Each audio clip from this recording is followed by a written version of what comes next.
Further সাবমিশনে documents দিতে হবে এরকম যেটা হতে হবে অতীতে আপনি দেন নাই, সিগনিফিকেন্ট ভ্যালু ক্যারি করে, অ্যাপ্লিকেন্টকে কিন্তু নিজেকে যেতে হবে, অন্য কেউ সলিসিটর গেলে হবে না, কিংবা পোস্টে পাঠালে হবে না, ইমেলের মাধ্যমে পাঠালেও হবে না। এটা অবশ্যই বাই হ্যান্ড ফিজিক্যালি গিয়ে দিতে হয়। এটাই হচ্ছে এটার শর্ত। ফার্দার সাবমিশন আপনি করতে হবে, সেই রাইট আপনার আছে, কিন্তু it will not become a fresh claim. মনে রাখতে হবে যে এখানে হতে হবে ডকুমেন্ট আগের ডকুমেন্টের চেয়ে ব্যাপকভাবে এটা ডিফারেন্ট, এবং এটা আরো আপনার ক্লেমকে আরো অনেক ডিফারেন্ট ডাইমেনশনে নিয়ে গেছে, এরকম হতে হবে। নেক্সট কলে চলে যাই। কে আছেন এখন কলার? আপনার প্রসিড করুন প্লিজ। আসসালামু আলাইকুম। ওয়ালাইকুম আসসালাম। ভাই ভালো আছেন? আলহামদুলিল্লাহ ভালো আছি। জি ভাই। ভাইয়া আমি আপনার সবগুলা প্রোগ্রাম দেখি। আপনি কমিউনিটির লাগিয়া যে খেদমত করতেছেন, আপনারে এবং ক্যামেরার পিছনে যারা আছে তাদেরকে ধন্যবাদ। ধন্যবাদ। কোয়ারি আছিল, আমি দেশে প্রায় 2 বছর আগে ভিজিট ভিসায় আসছিলাম, সাথে একটা বাচ্চা।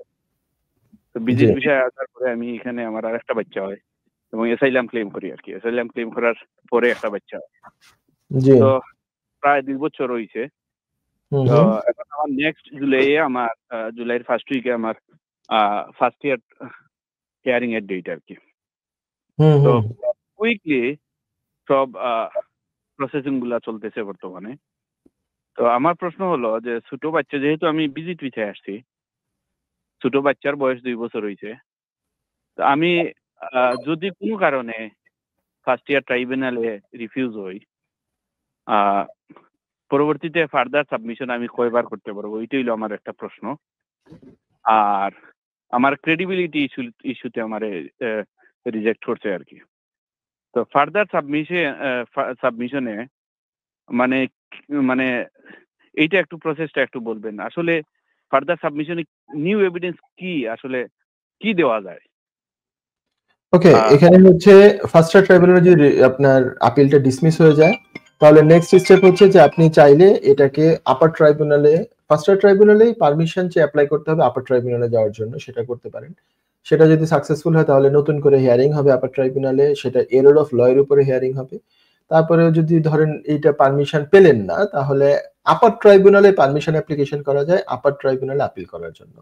সেটাও যদি পারমিশন পান তাহলে আবার ওই সেম হিয়ারিং হবে, বাট সেটা এরর অফ ল হিয়ারিং হবে, মানে ফ্যাক্ট ফাইন্ডিং হিয়ারিং হবে না। মানে আপনাকে নতুন করে কোনো জিজ্ঞাসাবাদ করা হবে না, বা আপনাকে উইটনেস দিতে হবে না, কোনো উইটনেস নেওয়ার সুযোগ ওখানে নাই। আপনার মানে নিচের কোর্টের জাজ লিগ্যাল সাইডে কি এরর করেছেন সেটা নিয়ে ডিসকাশন হবে। ধরে নিলাম ওখানেও হলো না, তাহলে কি হলো, আপনার আপিলের ব্যাপারটা মানে সব জায়গায় এটা ডিসমিস হয়ে গেল।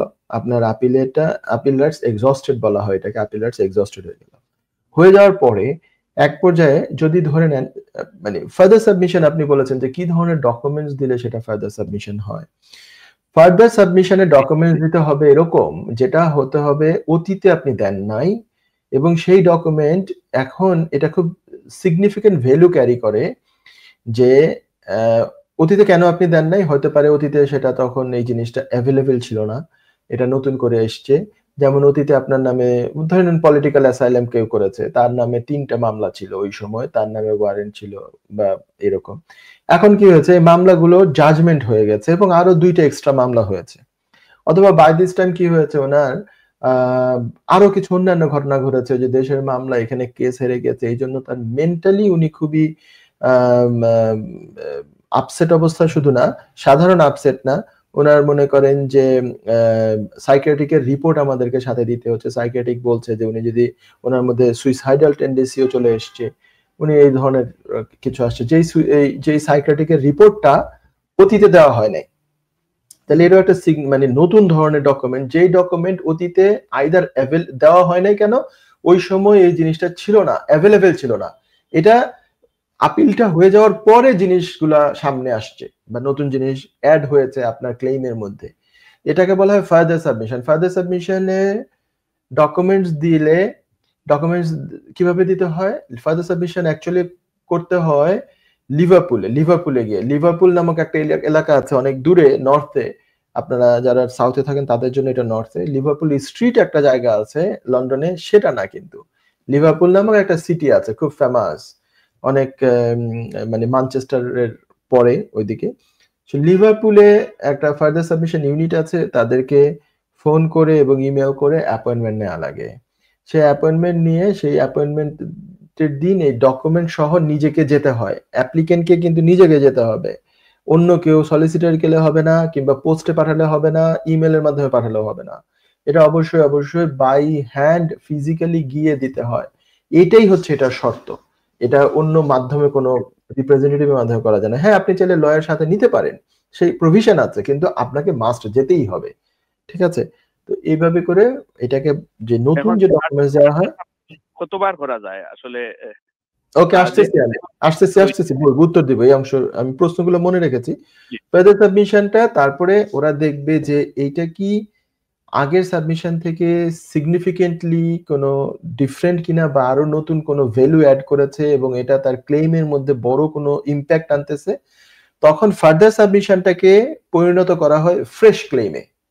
ফার্দার সাবমিশন সবগুলো ফ্রেশ ক্লেম হয়ে যেতে নাও পারে, যদি দেখে যে তেমন কোনো বিগ ডিফারেন্স কিছু আনে নাই নতুন কিছু ডকুমেন্টস, তাহলে further submission did not became A fresh claim, তখন এটা রিফিউজ হবে উইদাউট রাইট অফ অ্যাপিল। কারণ এটা হচ্ছে সার্টিফিকেশন দিয়ে দিবে যে এই সমস্ত ব্যাপারগুলো আমরা অতীতে আমরা কনসিডার করেছি, মানে আগে আমি যা ডকুমেন্টস দিয়েছি সেই ধরনের সেম ডকুমেন্ট যদি আবার দিয়ে দেই, যেটা আমাকে বিশাল কোনো পরিবর্তন এনে দেয় নাই আমার ক্লেইমের মধ্যে, বা কোনো আপগ্রেড হয় নাই আমার সিচুয়েশনে, তাহলে এটা ফ্রেশ ক্লেমে পরিণত হবে না। ফার্দার সাবমিশন আপনি করতে হবে, সেই রাইট আপনার আছে, কিন্তু it will not become a fresh claim.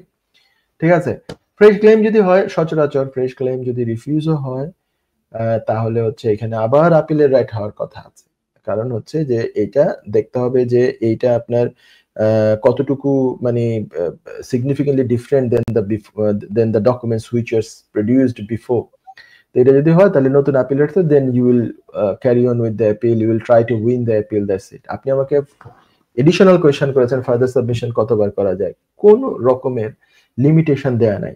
আপনার সিচুয়েশন যদি এরকম ভাবে চেঞ্জ আসে, সার্কামস্টেন্সেসে যদি এত বড় বড় চেঞ্জ আসে, তাহলে ফার্দার সাবমিশন আবার আপনি দিতে পারেন। যেমন আমার ক্লায়েন্ট একজনের উদাহরণ দিই আপনাকে। ধরেন উনি এক সময় আওয়ামী লীগ করতেন, আওয়ামী লীগ সরকারের আমলে তখন উনি বিপদে ছিলেন। কিভাবে? তার এলাকা হচ্ছে দুইটা গ্রুপ, উনি এমন একটা গ্রুপের লোক যে গ্রুপটা হচ্ছে মানে সমস্যাগ্রস্ত, যে গ্রুপের নামে আদার যে গ্রুপটা বেশি পাওয়ারফুল, যে গ্রুপটা সম্পূর্ণরূপে ক্ষমতার মধ্যে আছে, সেই গ্রুপটা এই আওয়ামী লীগের এই গ্রুপটার এগেইনস্টে লেগেছিল, তাকে আরো হামলা মামলা দিয়েছে, সে চলে এসছে এখানে এসে ক্লেম করেছে এটা আওয়ামী লীগ করে।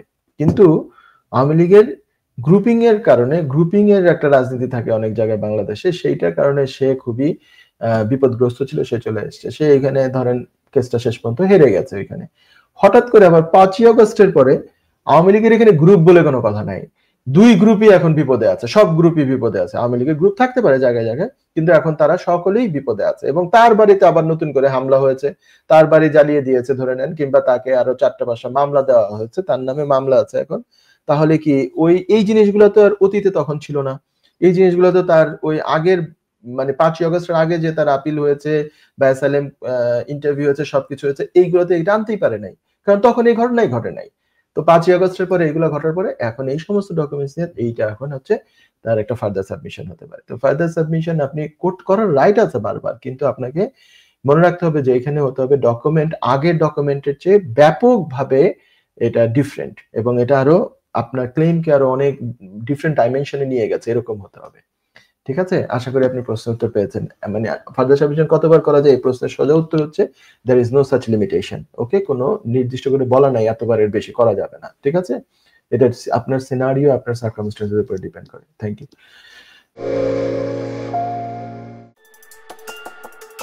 যুক্তরাজ্যের ভিজিটর ভিসা নিয়ে দুশ্চিন্তা? আপনার আত্মীয় বা বন্ধুর ইউকে ভিজিটর ভিসা রিফিউজড হয়েছে? আপনি কি জানেন হোম অফিসের এই সিদ্ধান্তের বিরুদ্ধে জুডিশিয়াল রিভিউ করা যেতে পারে? উইলডেন লিগ্যাল সলিসিটরস নিয়ে এলো ইউকে ভিজিটর ভিসা রিফিউজালের বিরুদ্ধে নো উইন নো ফি বেসিসে জুডিশিয়াল রিভিউ করার ব্যবস্থা। জি, ঠিকই শুনেছেন, নো উইন নো ফি। তার মানে আপনি আমাদের ফি শুধুমাত্র তখনই পে করবেন যখন আমরা আপনার জুডিশিয়াল রিভিউতে সফলতা এনে দিতে পারবো। আমাদের রয়েছে দীর্ঘদিনের অভিজ্ঞতা সম্পন্ন দক্ষ ইমিগ্রেশন সলিসিটার্স, যারা সর্বোচ্চ গুরুত্ব সহকারে আপনার জুডিশিয়াল রিভিউ পরিচালনা করবে। বিস্তারিত তথ্যের জন্য যোগাযোগ করুন 0207 423 9977. Wilden Legal Solicitors, your trusted law firm.